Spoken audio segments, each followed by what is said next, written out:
Before we even get into the details, I want to pause for a second and acknowledge just how unbelievable this moment sounds. A former U.S. president, now president again, stands in front of cameras and calmly says that the United States is going to run another sovereign country.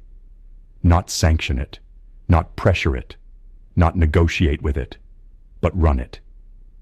If this were a headline from a movie script or a leaked thriller novel, most people would roll their eyes. But this is not fiction. This is real.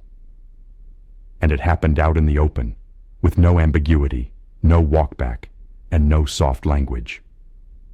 Late at night, after a military operation that had already taken place, Donald Trump made a statement that immediately sent shockwaves across global capitals, financial markets, and international institutions. He claimed that U.S. forces had detained Venezuela's sitting president, Nicolás Maduro, and that the United States would temporarily take over the country's administration. Now, regardless of where you stand politically, this is one of the most extraordinary claims ever made by a U.S. leader in the modern era. It touches on international law, sovereignty, regime change, military power, oil, drugs, migration, and the limits of American authority in a multipolar world. In this video, we're not here to hype or dismiss it. We're here to slow everything down and understand what was actually said, what allegedly happened overnight, how the world is reacting, and, most importantly, what the consequences could be. Because whether this move holds, collapses, or escalates, it marks a turning point in how the U.S. signals power on the global stage.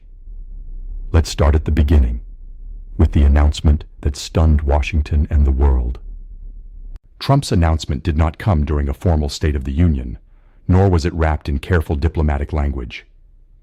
It came bluntly, almost casually, after reports began circulating about unusual U.S. military movements overnight.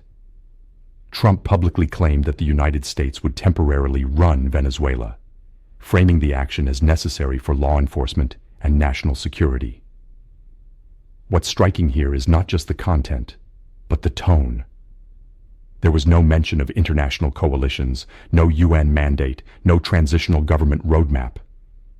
Instead, the language suggested executive decisiveness, almost like declaring federal control over a domestic emergency. That alone signals a dramatic shift in how U.S. foreign policy is being communicated and possibly conducted. Trump emphasized that the operation was not a war, but an enforcement action, a framing that attempts to bypass traditional war powers debates. By calling it a national security matter, the administration positions itself to act swiftly, with fewer checks and less need for international consensus. This is a sharp departure from decades of U.S. rhetoric around sovereignty, even when engaging in regime change operations. Historically, those actions were wrapped in humanitarian language, proxy support, or multilateral frameworks. This time, the message was direct. The U.S. is stepping in because it claims Venezuela has become a criminal state. That framing matters because it sets the legal and political groundwork for everything that follows: arrests, asset seizures, control of infrastructure, and potentially prolonged involvement. It also signals to the rest of the world that Washington may be less concerned about optics and more focused on unilateral execution. This announcement alone was enough to send diplomats scrambling, markets jittery, and governments demanding clarification.